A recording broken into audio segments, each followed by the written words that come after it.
Assalamualaikum warahmatullahi wabarakatuh. Perkenalkan, nama saya Bulan Nurhaliza dari kelas 1047 11. Di video kali ini saya ingin menyampaikan beberapa argumen tentang payung hukum di Indonesia dimulai dari 2017. Berikut total kasus narkoba yaitu sekitar 46.537. 2018 berikut total kasus narkoba yaitu sekitar 40.553. 2015 berikut total kasus narkoba yaitu sekitar 33.371. 2020 berikut total kasus narkoba yaitu sekitar 48.948. 2021 terakhir di bulan April ini sekitar 65 kasus di sini. Di sini saya akan menunjukkan video kasus akibat perbuatan mengonsumsi narkoba. Saudara, di tengah pandemi corona, kejahatan penyebaran narkoba masih terus berlangsung. Di Sukabumi, Jawa Barat, polisi menggerebek sebuah rumah dengan temuan narkoba jenis sabu seberat 402 kg. Dalam kasus ini, polisi menyita narkoba jenis sabu seberat 402 kg. Sabu seberat 402 kg ini dikemas tersangka pengedar dalam bentuk bungkusan berbentuk bola. Penangkapan ini merupakan pengembangan kasus narkoba yang sebelumnya ditangkap di Banten.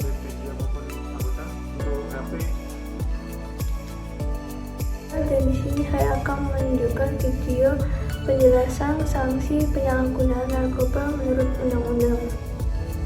Ya, tidak membedakan ya bandar dengan kurir atau apa. Orang yang memproduksi, mengimpor, mengekspor, orang yang mendistribusikan, orang yang mengedarkan. Nah, lihat berapa beratnya.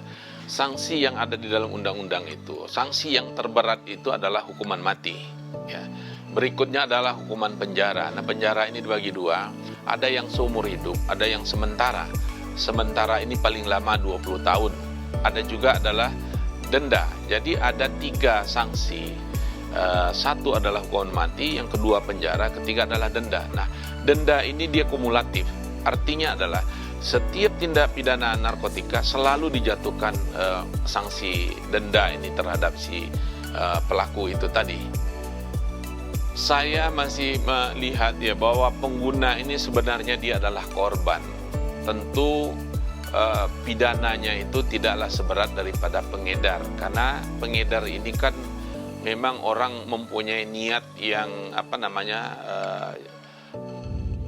Dikutip dari laman web jogloabang.com, pada hari Selasa tanggal 19 bulan 11 2019, dalam undang-undang ini yang dimaksud dengan pasal 55, orang tua atau wali dari pecandu narkotika yang belum cukup umur wajib melaporkan kepada pusat kesehatan masyarakat, rumah sakit, atau lembaga rehabilitasi sosial dan rehabilitasi medis yang ditunjukkan oleh pemerintah untuk mendapatkan pengobatan atau perawatan melalui rehabilitasi medis dan rehabilitasi sosial. Pecandu narkotika yang sudah cukup umur wajib melaporkan atau dilaporkan oleh keluarganya kepada pusat kesehatan masyarakat, rumah sakit, dan atau lembaga rehabilitasi medis dan rehabilitasi sosial untuk mendapatkan pengobatan atau perawatan melalui rehabilitasi sosial dan rehabilitasi medis. Ketentuan mengenai pelaksanaan wajib lapor sebagaimana yang dimaksud pada ayat 1 dan ayat 2 yang diatur dalam peraturan pemerintah. Badan Narkotika Nasional atau BNN telah mengatur jenis-jenis sanksi yang diberikan pada tindak pidana menurut Undang-Undang Nomor 35 Tahun 2009, antara lain: pertama, tindak pidana bagi penyalahgunaan atau sebagai korban penyalahgunaan narkotika. Penyalahgunaan tersebut wajib menjalani rehabilitasi medis dan rehabilitasi sosial. Kedua, tindak pidana orang tua atau wali pecandu narkotika yang belum cukup umur yang diatur dalam pasal 108 dipidana dengan kurungan paling lama 6 bulan atau dengan pidana denda paling banyak Rp1.000.000.